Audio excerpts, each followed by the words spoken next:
Mathéo Radio présente À haute voix la lecture intégrale des œuvres spirituelles majeures. Aujourd'hui, la Divine Comédie de Dante Alighieri.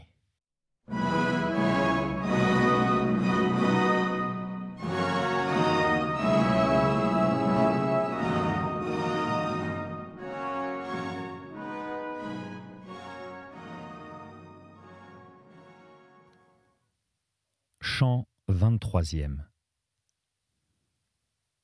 Comme l'oiseau qui repose entre les feuilles aimées, près du nid de ses doux nouveau-nés, pendant la nuit qui nous cache les choses pour jouir de leur vue désirée, et pour leur chercher la pâture, en quoi agréables lui sont les dures fatigues, devance-leur sur la plus haute branche, et avec un ardent désir attend le soleil, et fixement regarde épiant la naissance de l'aube.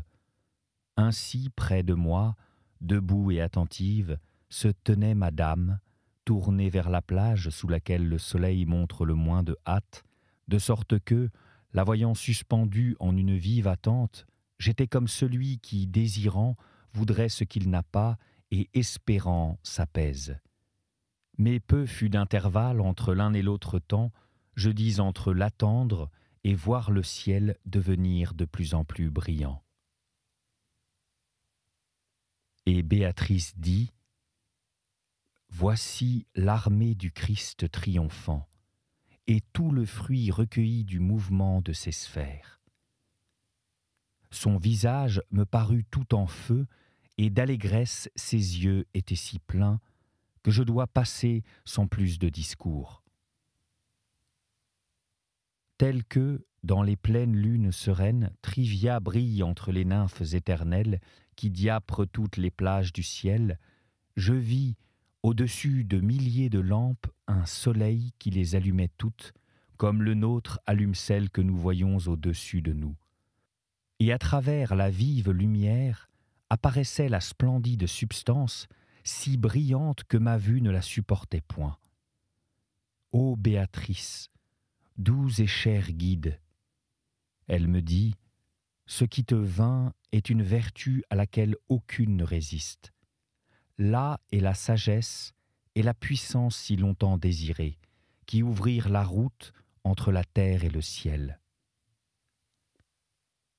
Comme le feu pour se dilater se dégage de la nue qui ne le peut contenir et contre sa nature descend sur la terre, ainsi mon esprit, agrandi au milieu de ses mets, sortit de soi-même, et ce qu'il devint, il ne sait le ramène te voir. Ainsi mon esprit, agrandi au milieu de ses mets, sortit de soi-même, et ce qu'il devint, je ne le sais. Ouvre les yeux, et regarde quel je suis. Tu as vu des choses qui t'ont donné la force de soutenir mon éclat. J'étais comme celui en qui sont des traces d'une vision oubliée et qui s'ingénie en vain pour la rappeler en sa mémoire, lorsque jouit cette invitation, digne de tant de gratitude, que jamais elle ne s'effacera du livre où le passé se consigne. Si maintenant, pour m'aider, résonnaient toutes ces langues que Polymnie avec ses sœurs nourrirent de leur doux lait, au millième du vrai, on n'arriverait pas, en chantant le saint tri. Si maintenant, pour m'aider, résonnaient toutes ces langues que Polymnie avec ses sœurs nourrirent de leur doux lait, au millième du vrai on n'arriverait pas, en chantant le saint ri, et combien lumineux il rendit le saint rivage. Ainsi, peignant le paradis, il convient que saute le religieux poème comme un homme qui trouve son chemin coupé, mais qui regarderait le poids du sujet et l'épaule mortelle qui s'en charge, de trembler dessous ne la blâmerait pas. Point n'est d'une petite barque la mer que va fendant la proue audacieuse, ni d'un rocher qui s'épargne soi-même. Pourquoi ton amour tend mon visage que tu ne te tournes point vers le beau jardin qui fleurit sous les rayons de Christ? Là est la rose en qui le Verbe divin se fait chair. et là sont les lys à l'odeur desquels se discerne le bon chemin. Ainsi Béatrice. Et moi, prompte à tous ses conseils, je ramenais au combat mes cils débiles. Comme un rayon de soleil traversant pur un nuage brisé, avait vu jadis les fleurs d'une prairie, mes yeux couverts d'ombre. Ainsi vis-je des foules de splendeur fulgurées d'en haut par des rayons ardents, sans voir la source de ces éclairs. Ô bénigne vertu, qui ainsi les emprunts, plus haut tu t'élevas pour que je puisse user là de mes yeux qui manquaient de puissance. Le nom de la belle fleur que toujours j'invoque, et le matin et le soir, concentra toute mon âme dans la recherche du feu le plus grand. Et lorsque mes deux yeux me révélèrent l'éclat et la grandeur de la vivante étoile, qui là-haut vint comme ici-bas elle vainquit, par-dedans le ciel descendit une flamme en forme de cercle, telle qu'une couronne, qui la ceignit tournant autour d'elle. La plus douce mélodie qui résonne ici-bas et à soi le plus attire l'âme, paraîtrait une nuée qui déchire le tonnerre, comparée au son de cette lyre dont se couronnait le beau saphir, de qui s'azure le ciel le plus brillant. Je suis l'amour angélique, qui vole autour de la haute joie qu'exhale le sein où habita notre désir. Et autour je volerai, reine du ciel, tant que tu accompagneras ton fils et rendras plus divin la sphère suprême en y entrant. Ainsi se scellait la mélodie de ce cercle, et toutes les autres lumières faisaient résonner le nom de Marie. Le royal manteau de toutes les roulantes sphères du monde, qui du souffle de Dieu et de ses largesses reçoit le plus de chaleur et de vie, avait au-dessus de nous sa rive éternelle si distante que là où j'étais, elle ne m'apparaissait pas encore.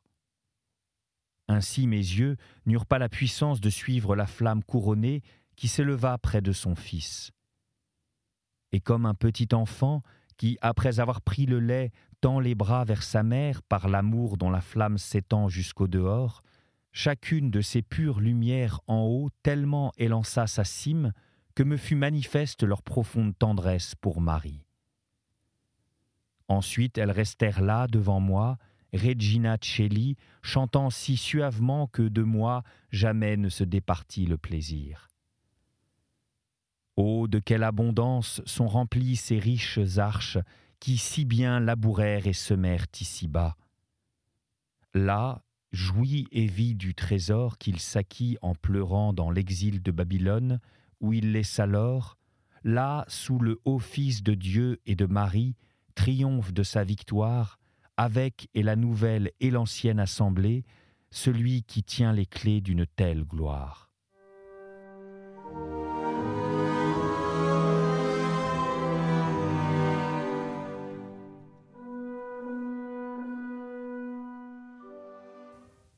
Chant 24e. Ô confrérie, élue à la grande scène de l'agneau béni, qui vous nourrit tellement que toujours votre désir est satisfait.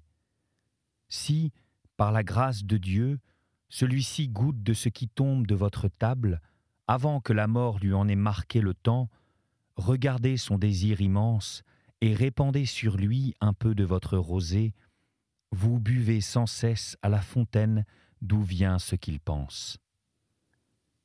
Ainsi Béatrice.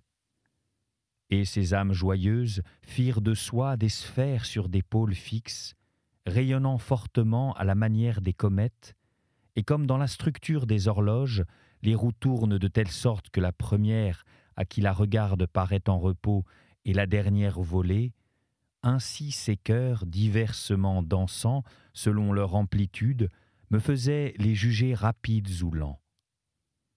De celui qui me semblait le plus beau, je vis sortir un feu si splendide qu'il n'y en laissa aucun plus brillant. Et 3 fois autour de Béatrice il tourna, avec un chant si divin que ne me le rendit point mon imagination, que la plume saute donc et ne tente point de l'écrire, pour de tels plis non seulement le parler, mais notre imaginé n'ayant que des couleurs trop peu vives. Ô ma sainte sœur, qui, par ton ardente affection, si dévotement me prie de me détacher de cette belle sphère. Après s'être arrêté, le feu béni vers Madame dirigea son souffle, parlant comme je viens de dire. Et elle, ô lumière éternelle du grand homme, à qui notre Seigneur laissa les clés qu'en bas il apporta de cette joie merveilleuse. Éprouve celui-ci, des points ou légers ou graves, selon qu'il te plaira, touchant la foi par laquelle tu marchais sur la mer. S'il aime bien, et bien espère et croit, ne t'es point caché, ta vue pénétrant là où se voit peinte toute chose. Mais puisque ce royaume s'est fait des citoyens par la vraie foi, il est bon que pour la glorifier, tu viennes lui parler d'elle. Comme le bachelier, jusqu'à ce que le maître ait proposé la question, ne parle point, mais s'arme pour l'approuver, non pour la terminer, ainsi m'armais-je de toute raison pour me préparer à un tel interrogateur et à une telle profession. Dis, bon chrétien, explique-toi. La foi, qu'est-ce ? Sur quoi je levai le front vers la lumière d'où ceci émanait, puis je me tournai vers Béatrice et elle me fit promptement signe de répandre au dehors l'eau de ma fontaine intérieure. Que la grâce, commençai-je, qui permet que je me confesse devant le grand primipile, fasse que clairement j'exprime mes pensées. Et je continuai, comme l'a écrit, Père, la plume véridique de ton cher frère, qui avec toi mit Rome dans le bon sentier, la foi est la substance des choses espérées, et l'argument de celles qu'on ne voit point. Et ceci me semble sa quiddité. Alors jouis, droitement tu penses, si tu entends bien pourquoi il la met parmi les substances et ensuite parmi les arguments. Et moi, après, les choses profondes qui à moi se découvrent ici, en bas aux yeux sont si cachées qu'elles ont leur être dans la croyance seule sur laquelle se fonde la haute espérance. Et ainsi de substance elle prend l'intention. Et d'après cette croyance, sans avoir d'autre vue, nous devons syllogiser. Et ainsi elle renferme l'intention d'argument.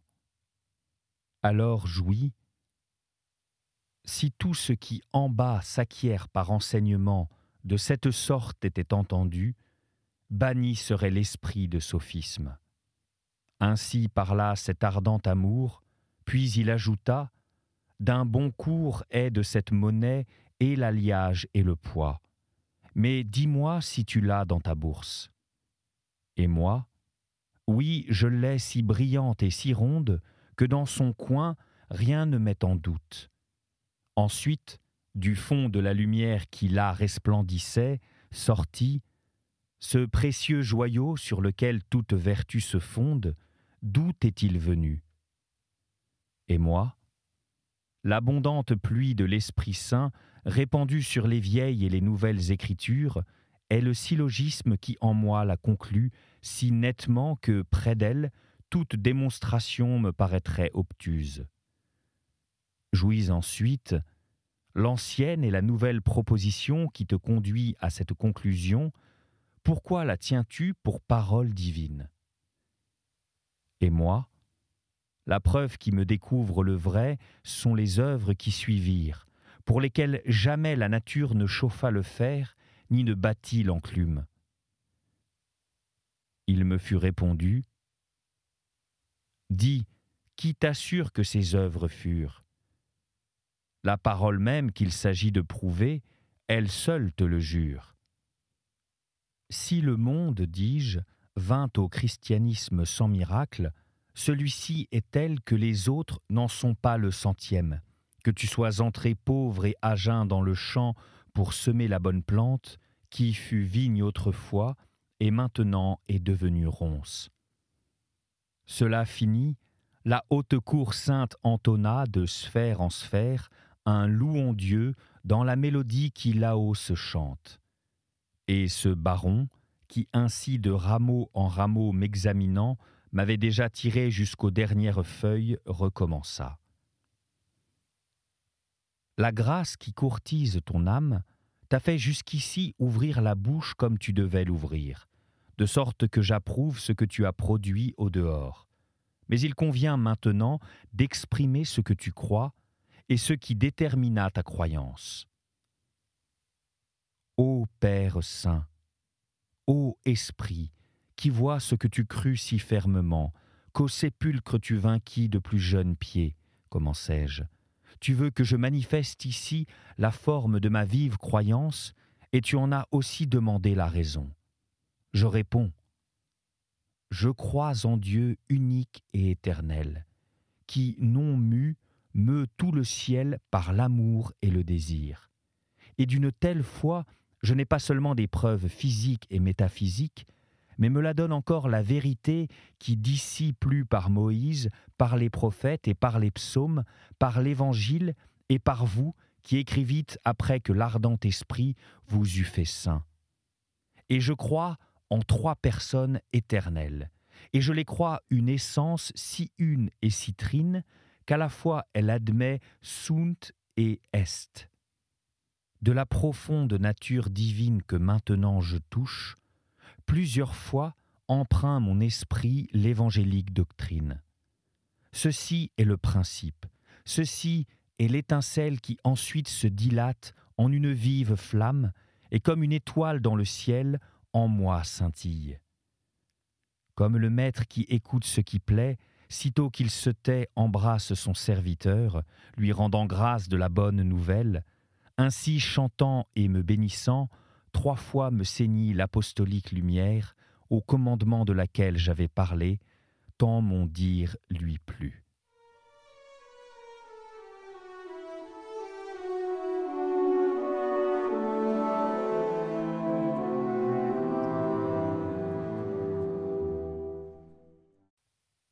Chant 25e.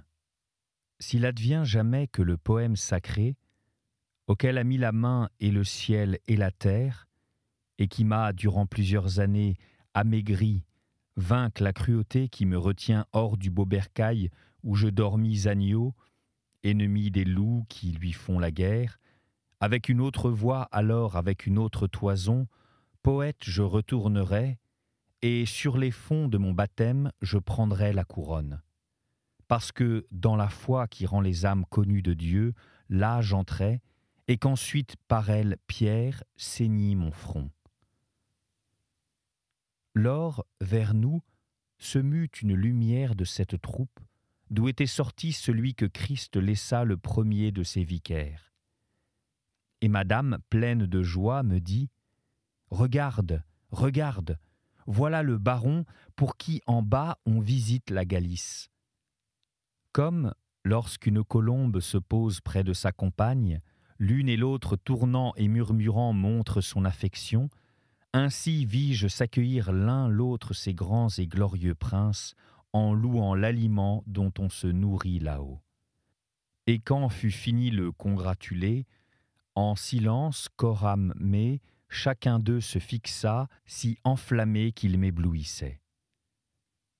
Rayonnant alors, Béatrice dit « Illustre vie !» par qui fut célébrée l'abondance de notre basilique, fait en ses hauteurs résonner l'espérance. Rayonnant alors, Béatrice dit « Illustre vie !» par qui fut célébrée l'abondance de notre basilique, fait en ses hauteurs résonner l'espérance. Tu sais que tu la figures autant de fois que Jésus aux 3 se manifesta plus clairement. Lève la tête avec assurance, car ce qui vient ici haut du monde mortel doit se mûrir à nos rayons. Du second feu me vint ce confort, et je levai les yeux sur les monts dont le poids les avait abaissés d'abord. Puisque par grâce, notre empereur veut que tu te rencontres dans la plus secrète salle avec ses comtes, afin qu'ayant vu ce qu'est vraiment cette cour, par là en toi et en autrui tu fortifies l'espérance de laquelle en bas naît l'amour, dis ce qu'elle est, et comme s'enfleurit ton esprit, et d'où elle t'est venue. Ainsi encore parla la seconde lumière. Et cette pieuse dame, qui de mes ailes guida les peines à un si haut vol, en cette sorte prévint ma réponse. L'Église militante n'a point de fils plus rempli d'espérance comme il est écrit dans le soleil qui rayonne sur toute notre troupe. Ce pourquoi il lui est accordé de venir d'Égypte en Jérusalem pour voir avant qu'il ait atteint le terme de la milice. Les deux autres points, demandés non pour savoir mais pour qu'il rapporte combien cette vertu te plaît, à lui je laisse, parce qu'ils ne lui seront ni difficiles ni sujets de vaine gloire. Qu'il y réponde lui-même, et que l'y aide la grâce de Dieu. Comme un disciple qui au maître promptement et volontiers obéit en ce dont il est expert, afin que se montre son habileté, l'espérance, dis-je, est une attente certaine de la gloire future, que produit la grâce divine et le précédent mérite. De plusieurs étoiles me vient cette lumière, mais la versa le premier dans mon cœur, celui qui fut le suprême chantre du chef suprême. Qu'espèrent en toi, dit-il dans sa haute théodie, ceux qui connaissent ton nom, et qui ne le connaît s'il a ma foi? Ce qu'il m'avait instillé, tu me l'instillas ensuite tellement dans ton épître que j'en suis plein et fais sur d'autres pleuvoir votre pluie. Tandis que je parlais, dans le sein vivant de cet incendie, scintillait coup sur coup une lueur soudaine comme un éclair. Puis il dit « L'amour dont je brûle encore pour la vertu qui m'accompagna jusqu'à la palme et aux sorties du champ veut que je te parle encore à toi et qui te délecte d'elle. Et agréable il me sera que tu dises ce que l'espérance te promet. » Et moi, les nouvelles écritures et les anciennes montrent et se montrent lui-même à moi le terme où tendent les âmes que Dieu s'est faites amies.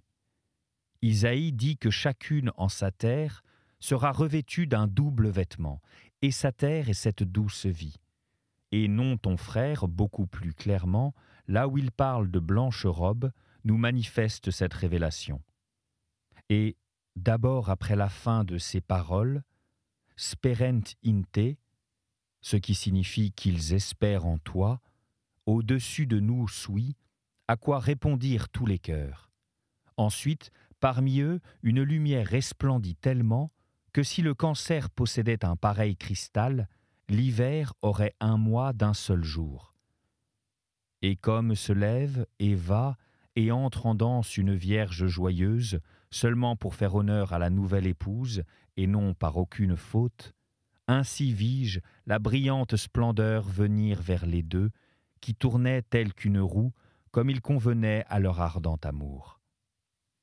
Elle se mêla au chant et à la mélodie, et madame sur eux tint ses yeux comme une épouse silencieuse et immobile. Cette splendeur est celui qui reposa sur la poitrine de notre pélican et qui fut de dessus la croix élu au grand office. Ainsi madame, et cependant, pas plus qu'avant sa vue ne cessa de demeurer attentive après ces paroles. Tel que celui qui regarde, s'attendant à voir le soleil s'éclipser un peu, et qui, pour voir, non-voyant devient, tel devins-je, regardant ce dernier feu, jusqu'à ce qu'il fût dit « Pourquoi t'éblouis-tu pour voir une chose qui n'a point lieu ici? En terre, terre est mon corps, et avec les autres corps il y sera, tant que notre nombre n'égalera pas celui marqué par l'éternel décret. Avec les deux vêtements sont dans notre cloître les deux seules lumières qui ont monté, et tu rapporteras ceci dans votre monde. » À cette voix, le mouvement de ces flammes, uni au doux mélange du son qu'émettaient les trois souffles, cessa, comme pour éviter ou la fatigue ou un danger, les rames qui auparavant frappaient l'eau s'arrêtent toutes au son d'un sifflet. Ah, combien fus-je ému en mon esprit quand je me tournais pour voir Béatrice, de ne pouvoir la voir, bien que je fusse près d'elle et dans le monde heureux. C'était À haute voix, une émission de KTO Radio. Aujourd'hui, La Divine Comédie de Dante Alighieri. Lecture, Fitzgerald Berton. Captation et réalisation, Gustave Schlicht et Thibaut Dagalier. Une émission disponible en podcast sur ktoradio.com et sur l'application KTO Radio.